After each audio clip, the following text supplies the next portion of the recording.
Hi everyone, my name is Panna and welcome to my video! And a big warm welcome if you're new. This channel is about books. I talk about books most of the time. And today's video is about the Harperhall Trilogy by Anne McCaffrey. So I have slowly been working my way through the Pern series by Anne McCaffrey, and so I'm 6 books in. This is the second trilogy. It overlaps with the first trilogy, the Dragonrise of Pern trilogy.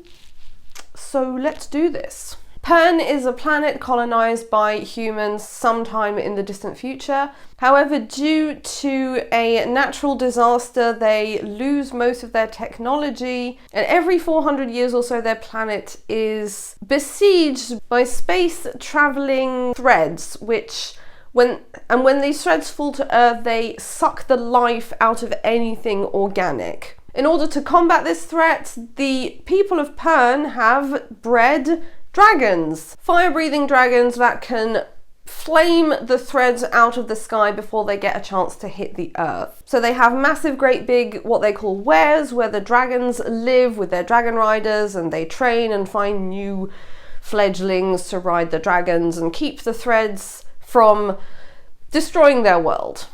Dragonsong takes place at the same time as Dragon Quest, the second book in the first trilogy, and this book entirely focuses on a character called Meneley. She appears at the end of Dragon Quest and she is friends with Jackson. She also has 9 fire lizards. The fire lizards are the same as dragons, only much, much smaller. So the book starts with Meneley living in a sea hold where she is expected to gut fish, and that's about it. But Meneley wants to be a harper, and she likes writing music. She trains with the hold's harper until he dies, at which point she is strictly forbidden from playing music or composing any kind of songs. And whenever she does so, she is ferociously beaten by her father. The belief being that women cannot be harpers, and if she becomes a harper, she will put their hold to shame. And after sustaining a very severe injury to her hand, the hold members make it so the wound heals in a way which prevents her from playing the guitar, because they're really nice that way. So she does the only logical thing and runs away. And it's during her flight that she settles in a small cave and imprints 9 fire lizards, and she lives there perfectly content with her little fire lizards. She even teaches them how to sing because they enjoy listening to her sing, and she makes a flute for herself so she can play music to them, and they love joining in. So everything seems fine until threads start to fall, at which point she is saved by Tagellen, a dragon rider from the first Pern trilogy, and taken to Bendenware, where she meets Lesser and is found by Robinson, the master harper, who decides to take her to the Harperhall. Now, I was very, very surprised by the tone of this book. It is completely different from the first Dragon Riders of Pern trilogy, which I did enjoy it, but I also struggled with it. But the writing of this book has a really, really nice flow to it, which was very, very positively surprising. And also it only focuses on one character, so there's a lot more room for emotional exploration and character development. Meneley grows up in a very harsh environment, and the whole narrative really focuses on how she perceives this and how she wants something more, and she is willing to run away from her home and all of her family, even though that's everything she's ever known, in order to pursue her dream of becoming a harper. Wonderful. And the fact that she finds solace in being with animals rather than being with human beings is something that I think quite a few of us can relate to. Because human beings kind of suck sometimes. Animals, however, are just cute and lovely, and like, I would choose my cats over people any day. You are better than like 99% of humans. Or even like 99.9%. Or even 100%. And so are you. I love Meneley. I already did like her in the few brief interactions we got to see her in the first trilogy, but she is a very strong, very willful character and very determined. And I really liked her. I really love this book. I honestly love this book more than I did the whole of the first Dragon Riders trilogy. So definitely lots of points for this one. Dragonsinger. My copy has a foreword by Naomi Novik, who, if you have been on my channel before, you probably know how obsessed I got with the Temeraire series. Napoleonic Wars with Dragons. Glorious. And after starting reading the Pern series, I mean, I could definitely see why Novik would have been inspired by McCaffrey's writing. McCaffrey was, as far as I know, the first one to put men on dragons and create these links, like telepathic links between the dragons and the riders. So she essentially invented oxygen when it comes to all things dragons in modern fantasy writing. So this book also focuses on Menely and the time she spends at Harperhall learning to be a harper. There's a lot of excitement for her arriving there with her 9 fire lizards, because the harper of her Seahold sent some of her songs to the Master Harper of Pern, and so everyone knows her brilliant songs already, and they're all super excited to see her. She is, however, given a hard time by her fellow girls of the hold. She's also given a hard time by some of her teachers, and it becomes clear very, very quickly that she is a musical prodigy and doesn't really need any of the teaching that they can offer her, and that she has more in common with the harpers and the masters than the actual students she has to study with. And she experiences this sense of, not modesty, I guess, almost shame at being better than the other students, because she is just like, she is a prodigy. She is way better than them. But whenever she gets any kind of praise, she's like, she focuses more on what she hasn't yet learned, on what she doesn't know, and what she can't do, than what she can do. So whenever someone says, wow, you're amazing, you're really good at this, she's like, oh yeah, but I haven't learned this yet, and I can't do this, and blah, blah, blah, blah. It's almost like she's embarrassed by her skills and really feels the kind of divide there is between her being a musical prodigy and the other students who are just regular bog standard musicians, I guess, which it can feel very daunting. Like, when you're really good at something and it just comes naturally to you, to have other people kind of struggling or not understanding and then seeing you, it creates a divide. It also creates a lot of tension, because there are those who are jealous, there are those who see Menely for what she can do, who kind of see the potential in her, but there are also those who despise her for it. And I thought that McCaffrey handled that side of the character really, really well.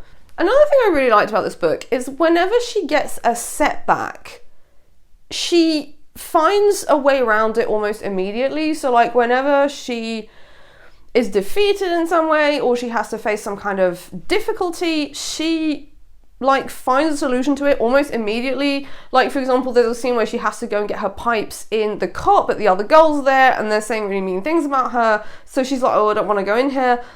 But her fire lizards then go and teleport in and get her pipes and bring them back out for her. So like, every time something bad happens, she finds a way round it. So like, it's like fail, win all the way through, instead of like it just being one massive fail and then winning at the end.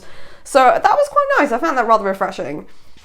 It also gave the book a more natural flow, if that makes sense. Dragondrums.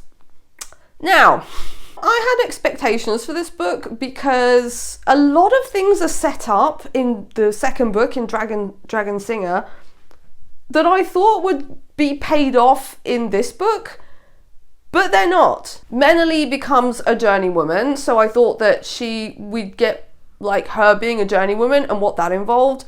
There was this kind of line of thought that she had quite a few times where she was thinking, oh, if only I could go back to her original hold and show her family, you know, look at me, I'm now a journeywoman, I'm now a great harper, and my songs are being sung all over Pern, so, you know, sod you. That doesn't happen. There's an ongoing feud with her and one of the other girls, and it ends with the other girl kind of leaving in a strop and being like, oh, I'm an important person and I will get my revenge on you. So I again thought that she would be going to this person's hold and that something would happen and we'd get payoff for that. But no, and some other stuff as well. So yeah, none of that happens in this book. It's not even about Menely, it's about this guy called Pirma, who is Menely's best friend at the Harperhall, and he is the lead soprano, only his voice starts to break and now he has to find another career because he can't sing his beautiful, lovely soprano voice anymore. So this book takes place quite a few years after book 2, and Menely is very well established as a journeywoman, and there are a few scenes with her, but nothing very consequential. It mostly focuses on Pirma, so he has to go and learn message drums, which is how the holds in Pern communicate. They have these big booming drums and they beat out messages that can be heard all over the valleys from one drum height to another. So he has to go and learn to do that. The interesting thing is, he also gets bullied and given a hard time by the boys he has to study with, but the bullying is very different to the one that Menely faces. As I said, Menely kind of found a solution to her setbacks as the book went on. That's not what happens to Pirma. He gets relentlessly bullied and does nothing about it, and I thought that was interesting because one of the highest pieces of wisdom that you get when it comes to bullying is, oh, just ignore them and they'll lose interest and they'll move on to something else, which can happen, but in more cases than not, at least in pulling examples from my own experience, bullies that don't get the attention they require will end up doing something so big that you can't ignore it. And in this case, they grease some steps, so Pirma falls down the steps, bangs his head, becomes unconscious, gets concussion. They then proceed to clean the steps with him being unconscious right next to them, like he could have died. And they face zero consequences for this, which is A, infuriating, but B, also quite realistic. Because unfortunately, in the world we live in, everyone makes a big thing about bullying and how, oh, we need to stop bullying, especially in schools, and we need to do something about it. But unfortunately, people focus more on the victims than the bullies. So you shouldn't be a victim, you shouldn't be reacting to these people, but it's okay for the bullies to keep bullying. That's at least what it is like, what it's been like in my experience. And even to this day, in certain situations, it is still about, oh, well, you're not a good person if you react to the bullying, but the bullies just get to be bullies and no one does anything about it, which is very much what happens here. Robinson also uses Pirma as a kind of spy, I guess. I don't really understand what Robinson was trying to get him to do, because he ends up in possession of information about the old timers, so the dragon riders that Lesser brought back through time at the end of book 1, who have been kicking up a fuss in book 2 and book 3 and end up being banished to the southern continent. I didn't really understand what that was going to do, because they can still teleport, which is what they do. They still teleport to the northern continent and make a nuisance of themselves, which is what they're doing here. They're bullying master craftsmen out of precious stones. The thing about Dragondrums is it really started underlining some very major flaws about Pern. The biggest one being there is no justice system whatsoever. People can just pretty much get away with anything. There's a big focus on this guy called Lord Merrin, who in book 2 caused Brecky's dragon to die, and obviously everyone was really pissed off about this, but nobody really did anything about it. I don't think Merrin actually faced any consequences for what he did. And again, Pirma's bullies who almost killed him, it's there's no kind of justice system for them. It's just yeah, well, never mind, we'll just send Pirma somewhere else and so he can be away from them. That's the best thing to do with a problem, just run away from it. Which leads to another problem, which is how did the good guys get what they want or get justice out of a situation? They torture him. They torture Lord Merrin. Well, Robinson does anyway. So Lord Merrin is dying and they're trying to get him to name an heir that would be good for Bendenware and like the people who are supposedly being in charge. He refuses to do this because he doesn't want to obviously give them what they want, so Romington decides to take away his pain medication until he decides to name an heir. It's horrendous. It also kind of reminded me of the scene in the first book where the Dragon Riders aren't getting their tithe, so Fleur decides to abduct the Lord Holders' wives until they give them their grub. Is there really no other way? But the big question for me is, like, the Dragon Riders haven't been doing anything for, like, the last 400 years until the thread started falling. So why didn't they become some kind of, like, justice system in themselves? Because, you know, they haven't been doing much for all that time. Like, they've got threads now, so they're relevant now. But yeah, why didn't they kind of organise something with the Dragon Riders, who were pretty redundant for most of the time? Especially in book 1, when Fleur makes it clear that, like, there are a lot of things that go on in the holds that he disagrees with and that he thinks are wrong, but there's nothing he can do about it. Well, who can do something about it? Like, the only way Lesser got justice against the man who slaughtered her entire family was because Fleur just happened to come along and the guy provoked him into a duel, which he lost. So, thank you. So yeah, that one just kind of screams in your face all the way through the book, or it did mine anyway. But moving on.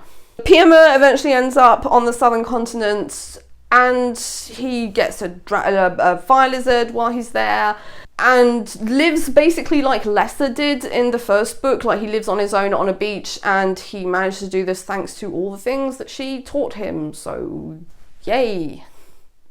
Pyama also meets this girl who doesn't agree with Dragon Riders. She doesn't like them, which I thought was interesting because, as I said, the Dragon Riders have in the past used their superior force to essentially bully people into getting what they wanted. So it's understandable that not everyone thinks that they're really amazing and that Bendenware should be in charge of everything and rule everything and that they're all wonderful and brilliant. Fleur can be an absolute asshole when he wants to, and Fnor, yeah.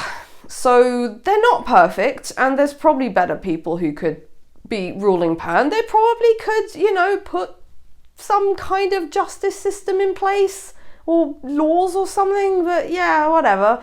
So I thought that was interesting, but like the tone of this conversation is very much like Pyama's like, oh, well, you're wrong and I know that I'm right, so that's it. Like nothing, like there's no real debate or anything. It just kind of stays at her being like, oh, I don't like Dragon Riders, and he's like, yeah, well, I know you're wrong, and that's it. That's all we get.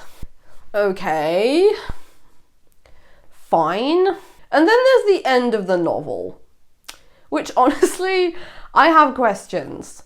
So when the dragons mate, it has an aphrodisiac effect on their riders, meaning that when they are sexually aroused, their riders are sexually aroused also. So the queen decides to go and mate, and the queen will always mate with a bronze dragon, which are like the highest ranking males. Then you've got browns, greens and blues, and they're like lesser dragons. They don't get to mate, or they do, but like their eggs don't work apparently. So Lesser, who has the dragon queen, and Fleur, who has the bronze, they get to sleep together, they love each other, they're a couple, that's fine. But the Dragon Riders who don't basically take it out on the women of the Wares. So there's this scene, I think in book 3, where the women essentially get gang raped by the men whose dragons don't get to mate. And nobody really has an issue with this. It's just like, yeah, that's what happens, it's normal. And at the end of Dragondrums, we learn that the fire lizards mating has the same effect on their owners than the dragons, the full-blown massive dragons does, which is a problem because it means that like now everyone across Pern is going to be subjected to very much unwanted sexual advances. So the scene we do get is with Menely and another journeyman called Sebel on a boat together. Their dragons decide to start mating, and well, they sleep together, which is just weird to me because like at no point during any of the book did it kind of let us, or at least let me think that these two characters were going to be together. Like, they were really good friends. I had my money on Tagellen, to be honest. Menely and Tagellen. That's how I wanted to go. But like, So in this case, it's fine because like, you know, they like each other and that. But here's the thing, though, with the big dragons, women get the queens. Like, the female dragons go to women usually, and the other female dragons that go to men, like, they don't get to mate anyway, so it doesn't matter. However, now, like in this case, it's Sebel, the man, who has a queen, and Menely's bronze. Ladies can have bronze dragons and male dragons, and also men can have females, queens. So my question is, what would have happened if Sebel had not been on a boat with Menely, but on a boat with Robinton, because Robinton has a bronze? A lot of people on Pern are not only going to get unwanted sexual attention, they're also going to discover that they're part of the LGBTQ+ community. So all in all, Dragondrums, I didn't like it as much as I did the other two. It was a bit of a struggle. It felt like reading the first Dragon Rise of Pern trilogy, but a lot less interesting. It didn't feel like there was like content enough to make a full-blown novel out of Piema's story. So yeah, it's more like a succession of events that happened to him more than like an actual storyline. So yeah, that one was disappointing. So that one definitely my least favourite of this trilogy. It's always the third book for some reason. So that's it for the Harperhall Trilogy. The next three books I'll be following in the Pern series are Moretta, Dragon Lady of Pern. Moretta is one of the great heroes of Pern. She's a character who is alluded to in one of the songs in the Harperhall Trilogy. I think it's in book 2. They have to sing they have a great big saga about her. So she's very famous and popular, and I am looking forward to reading about her. Nerilka's story. Nerilka is a healer, I believe, who, kind of like Menely, I think she has to like leave her home to go and focus on being a healer. So like, again, leaving her home to go pursue her dreams. So we'll see what happens with that one. And Dragon's Dawn. So I believe this one takes place at the very, very beginning of Pern, when settlers have only just arrived there and they have to face the threads and they have to breed the dragons. So I think this book is all about that. So this one especially I'm very interested in. So that's it from me for this video. Those were my thoughts on the Harperhall Trilogy by Anne McCaffrey. I hope you enjoyed this, found this interesting, took something from this in some way. Don't hesitate to like, share, comment and subscribe, and I'll see you all next time. Thank you so much for watching. Bye!